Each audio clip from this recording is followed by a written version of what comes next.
Hello guys, welcome to my YouTube channel Easiest Way to Learn #Sheetal. So today we are going to discuss regional imbalance MPPSC को focus करते हुए, जो कि MPPSC paper 3 के part B का एक important topic है जिससे हर साल एक क्वेश्चन ज़रूर आता है. तो लेट अस स्टार्ट. और जो क्वेश्चंस आए हैं आज तक उसमें उन्होंने कॉजेस पूछे हैं, सजेशन मांगे हैं कि what the measures you suggested to prevent it. तो हमारा चार्ट वे हमारा स्टडी पैटर्न भी वही होगा. डेफिनेशन पढ़ेंगे, कॉजेस पढ़ेंगे और वेरियस सजेशन को भी पढ़ेंगे. So let us start. Definition में अगर हमें रीजनल इम्बैलेंस लिखना है तो हम उसे कैसे डिफ़ाइन करेंगे. Regional imbalance is the disparity in economic and social development of two region. Regional imbalance क्या है? एक डिस्पैरिटी है in economic as well as social development of two region. दो रीजन के बीच में डिस्पैरिटी. ओके, कॉजेज़ क्या है? Problem of regional imbalance is a global phenomena. ये ग्लोबल फिनोमेना है, पर for India up to a great extent an inheritance from the colonial past. हमें रीजनल इम्बैलेंस एक हमारे कॉलोनियल पास्ट की वजह से एक इनहेरिटेंस है, मतलब वहाँ से ही हमें इसका ओरिजिन हुआ है. क्यों कॉलोनियल पास्ट में ऐसा क्या हुआ था जिससे रीजनल इम्बैलेंस बढ़ गया?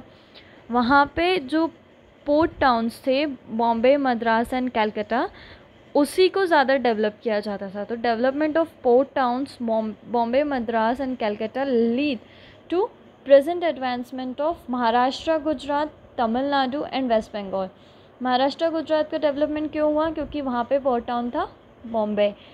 तमिलनाडु का क्यों हुआ? क्योंकि ब्रिटिशर्स मद्रास को भी डेवलप कर रहे थे और कैलकाटा से वेस्ट बंगाल का डेवलपमेंट डिसाइड हुआ. सो I hope you understand. Another feature is destroyed handicraft and cottage industry. Britishers ने क्या किया? हमारी जो हैंडीक्राफ्ट और कोटेज इंडस्ट्रीज़ थी, जो विलेज में rural people are engaged in it, जो कि बहुत ज़्यादा फर्निश थी उस टाइम पे, पर उसे डिस्ट्रॉय कर दिया. ओके, क्योंकि वो लोग क्या चाहते थे? हमारे इंडिया को उनके फिनिश्ड गुड का मार्केट बनाना चाहते थे और हम लोगों को सिर्फ एक्सपोर्टर बनाना चाहते थे रॉ मटेरियल का. So that's why they destroyed handicraft and cottage industry. Some geographical reasons are unequal distribution of natural resources. जहाँ नेचुरल रिसोर्सेज मिलेंगे वहाँ डेवलपमेंट ज़्यादा होगा, ऑब्वियस सी बात है, क्योंकि वहीं पे इंडस्ट्रीज़ का डेवलपमेंट होगा ट्रांसपोर्टेशन कम करने के लिए. नेचुरल रिसोर्सेज जहाँ मिलेंगे वहाँ इंडस्ट्री होगी, वहाँ डेवलपमेंट होगा, और जहाँ नहीं वहाँ डेवलपमेंट कम होगा.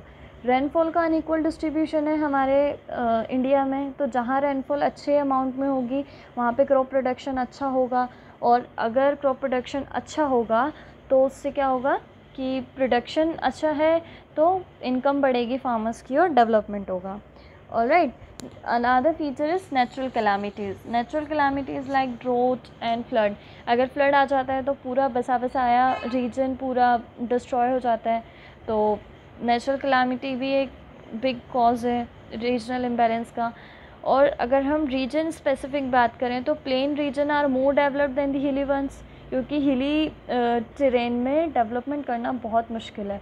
वहाँ पे रोड ट्रांसपोर्टेशन, एयरवेज ट्रांसपोर्टेशन बहुत मुश्किल से अवेलेबल होता है. और plain region is good for cultivation of crops and other regions lead to the development of plain areas. Alright, कुछ मैन मेड फैक्टर हैं, मेन मेड, जैसे कि सोशल में अगर हम देखें तो lack of motivation. People are not inspired to do a entrepreneur to establish their own business. तो लेक ऑफ मोटिवेशन है मेन मेड फैक्टर. पॉलिटिकल की अलग अगर बात करें तो इन्वेस्टमेंट बहुत कम है. Investment to set up industries, educational and health institute बहुत कम है ना. डिफरेंट एरियाज़ में डिफरेंट तरीके से इन्वेस्टमेंट होता है. डिफरेंट जगह पर डिफरेंट इन्वेस्टमेंट पैटर्न होता है. जहाँ का एक हमारे इंडिया में पैटर्न भी है कि जहाँ से विधायक चूज़ होता है, they try to develop that area more and more to secure their seat from that place. Alright, तो ये एक पॉलिटिकल फैक्टर आ जाता है, बट नॉट नेसेसरी, मतलब हमें इसे लिखना नहीं है मेंस में, बट टू रिमाइंड यू कि ऐसा फैक्टर होता है. ठीक है. और पॉलिटिकल में क्या है? Implementation problem of various schemes. Implementation नहीं हो पाता है, तो investment and implementation political factors में आ जाएंगे। इकोनॉमिक फैक्टर्स की अगर हम बात करें तो private investment lacks in rural areas. Private जो सेक्टर है वो हमेशा अर्बन एरियाज़ में काम करना चाहेगा, क्योंकि वहाँ पे सारे इंफ्रास्ट्रक्चर प्रॉपर अवेलेबल हैं, ट्रांसपोर्टेशन अच्छा है, बैंकिंग सिस्टम अच्छा है, बैंकिंग फैसिलिटीज़ मिल जाते, लोन मिल जाते हैं उनको, तो वो लोग हमेशा रूरल एरियाज़ में नहीं जाते हैं काम करने के लिए। ठीक है, तो प्राइवेट इन्वेस्टमेंट हमेशा अर्बन एरियाज़ में देखा जाएगा, तो फिर रूरल अर्बन गैप आ जाएगा, रीजनल इम्बैलेंस हो जाएगा। लेक ऑफ एंटरप्रेन्योरशिप, हमारे अंदर एंटरप्रेन्योरशिप जो हमने सोशल फैक्टर में पढ़ा था, लेक ऑफ मोटिवेशन, वो एज ए इकोनॉमिक फैक्टर भी हम देख सकते हैं कि ऐसे भी एरियाज़ हैं इंडिया में जहाँ पे नेचुरल रिसोर्सेज बहुत अवेलेबल हैं, अच्छे वास्ट अमाउंट में अवेलेबल है, पर अभी तक उसका properly they are not exploited still date. Okay, तो लेक ऑफ एंटरप्रेन्योरशिप है इंडिया में।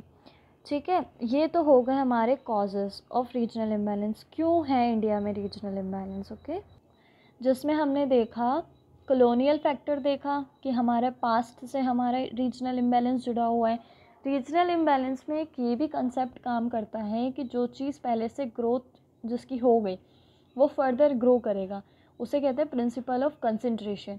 जहाँ पे ग्रोथ हो गई वहाँ फर्दर ग्रोथ होगा, और जो एरिया पुअर ग्रोथ शो कर रहा है वो उसी टाइप का लो हमेशा ग्रोथ शो करेगा।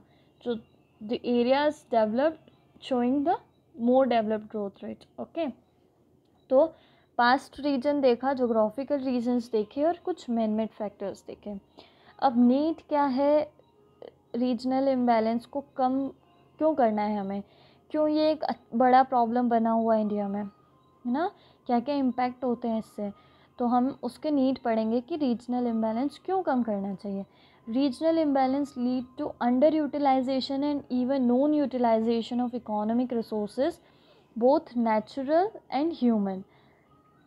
कुछ शॉर्ट वर्ड्स लिखे हैं, मैं बोल रही हूँ, आप उससे समझ जाइएगा कि रीजनल इम्बैलेंस क्या करता है, अंडर यूटिलाइजेशन होता है और इवन नॉन यूटिलाइजेशन होता है इकोनॉमिक रिसोर्सेज का, है ना। हमने ये फैक्टर्स में भी पढ़ा था कि जहाँ पे लैक ऑफ एंटरप्रेन्योरशिप होती है वहाँ पे प्रॉपरली रिसोर्सेज यूटिलाइज नहीं होते हैं, बोथ नेचुरल एंड ह्यूमन। तो हमें उसको यूटिलाइज़ करना है तो क्या करना होगा, रीजनल इम्बैलेंस कम करना होगा, तभी प्रॉपरली यूटिलाइज होंगे। ओके, तो ये एक ज़रूरत है। दूसरा अगर हम देखें तो regional balance, not imbalance, regional balance provide social justice as decrease income inequalities. समझ रहे हो कि अगर रीजनल बैलेंस हो जाएगा तो क्या होगा, सोशल जस्टिस मिलेगा। क्यों, क्योंकि सब कुछ बैलेंस होगा, सबको इक्वल पे मिलेगा, इक्वल इनकम होगी, तो इनइक्वालिटीज़ कम होगी, सोशल जस्टिस प्रोवाइड किया जाएगा। ओके, होगा, as a result social justice मिलेगा। Regional imbalance accelerating the growth of the economy, अगर बैलेंस हो जाएगा, सब लोग कमाएंगे, ज़्यादा प्रोडक्शन होगा तो ऑब्वियसली ग्रोथ होगी। Okay, essential for maintaining integration, क्या होता है ना, रीजनल इम्बैलेंस हो जाता है तो स्टेट्स में डिस्पैरिटीज़ आ जाती है, तो ये बहुत ज़रूरी है कंट्री का इंटीग्रेशन बनाए रखने के लिए ना, to make our country integrated, politically stability and unity ना, पॉलिटिकल स्टेबिलिटी एंड यूनिटी बनाए रखने के लिए बहुत ज़रूरी है ना। आगे बढ़ते हैं, तो regional imbalance led to Naxalite movement and demand for division of states. Sorry for the disturbance. Regional imbalance led to Naxalite movement and demand for division of state. क्या होता है ना, मैंने अभी बताया आपको, रीजनल इम्बैलेंस होगा तो स्टेट्स में डिस्पैरिटीज़ होगी, तो स्टेट्स डिमांड करेंगे डिवीज़न का, जैसे कि हमारा तेलंगाना बना है ना, और जो मध्य प्रदेश का खुद का जो डिवीज़न हुआ, छत्तीसगढ़ बना, उन लोगों ने डिमांड की फॉर द सेपरेट स्टेट। क्या रीजंस था, यही कि इम्बैलेंस है हमारे ग्रोथ में, हमारे एरिया अच्छे से प्रॉपरली ग्रो नहीं कर पा रहा है, इसलिए हमें एक सेपरेट स्टेट चाहिए। तो अगर सेपरेट स्टेट की डिमांड बढ़ेगी तो डिवीज़न ऑफ इंडिया हो जाएगा। ठीक है, और नक्सलाइट मूवमेंट भी बढ़ता है क्योंकि उन लोगों के यहाँ पे प्रॉपर ग्रोथ नहीं है, सारी फैसिलिटीज़ अवेलेबल नहीं हैं, तो उन लोगों के पास जॉब नहीं है, तो वो कहाँ पे मूव करते हैं, नक्सलाइट मूवमेंट्स की तरफ मूव करते हैं। तो पीस नहीं हो पाता है मेंटेन इंडिया में, तो ये सारी प्रॉब्लम्स आती हैं। Inter and inter state disparities होती हैं रीजनल इम्बैलेंस से। तो हमें क्या क्या स्टेप्स लेने चाहिए इसे कम करने के लिए? तो हम खुद के रिकमेंडेशन डालने से अच्छा ARC's रिकमेंडेशन डालेंगे तो अच्छा इम्प्रेशन पड़ेगा। तो as per ARC's recommendation, develop composite criteria for identifying backward areas block as a unit. हमें क्या करना है ना कि कंपोजिट क्राइटेरिया डिसाइड करना है जिससे हम बैकवर्ड एरिया को डिसाइड कर पाएँ। और उस क्राइटेरिया में सोशो इकोनॉमिक इंडिकेटर्स होना चाहिए, मतलब कहाँ पे हेल्थ इशू है, कहाँ पे हेल्थ इंस्टीट्यूशंस कम हैं, एजुकेशन प्रॉब्लम कहाँ है, ये कुछ सोशो इकोनॉमिक इंडिकेटर्स यूज़ करके हमें कंपोजिट क्राइटेरिया डेवलप करना है। और किस एरिया के लिए करना है? ब्लॉक को हमें यूनिट बनाना है, स्टेट को यूनिट नहीं बनाना है। ज़्यादा एरिया हो जाता है तो वही रीजनल इम्बैलेंस रहता है, तो हमें ब्लॉक वाइज डेवलपमेंट करना है, ठीक है। तो block wise devolution of funds, हमने यूनिट भी ब्लॉक को बनाना है और फंड्स का डिवोल्यूशन भी ब्लॉक वाइज करना है। और ब्लॉक में भी कहाँ टारगेट करना है ज़्यादा? बैकवर्ड एरियाज़ को, okay. Role of special purpose vehicles, special purpose vehicles आप सब जानते होंगे, उसका रोल रीजनल इम्बैलेंस को कम करने में। कौन कौन से SPVs यूज़ कर सकते हैं हम? बैकवर्ड एरिया डेवलपमेंट बोर्ड्स, है ना, hill area development boards, backward area development boards, like that okay. System of rewarding होनी चाहिए कि जहाँ पे रीजनल इम्बैलेंस कम हो रहा है, बैलेंस आ रहा है, उस एरिया को रिवॉर्ड किया जाए, है ना। तो रिवॉर्डिंग होगी तो कंपटीशन बढ़ेगा और उससे और ज़्यादा ग्रोथ होगी। Additional fund to build core infrastructure, और फंड्स गवर्नमेंट को प्रोवाइड करने चाहिए कोर इंफ्रास्ट्रक्चर बनाने के लिए। कुछ गवर्नमेंट स्कीम्स की अगर हम बात करें रीजनल इम्बैलेंस को कम करने के लिए, तो वो है राष्ट्रीय सम विकास योजना, बैकवर्ड रीजन्स ग्रैंड फंड है ये, backward region grant fund, okay. Drought prone area programme, जहाँ ड्रॉट होता है, हमने पढ़ा था कॉजेज़ में कि नेचुरल कैलामिटी भी एक कॉज है, तो हमें ड्रॉट प्रोन एरिया प्रोग्राम उसको वापस से रिहेबिलिट करने के लिए प्रोग्राम चलाने चाहिए। Border area development programme, border area बहुत ज़्यादा लेस डेवलप्ड है, उसे हमें डेवलप करना चाहिए, वहाँ पे ट्रांसपोर्टेशन इजीली प्रोवाइड हो जाना चाहिए। हमारी डिफेंस सिस्टम को स्ट्रॉन्ग बनाने के लिए भी ये बहुत ज़रूरी है।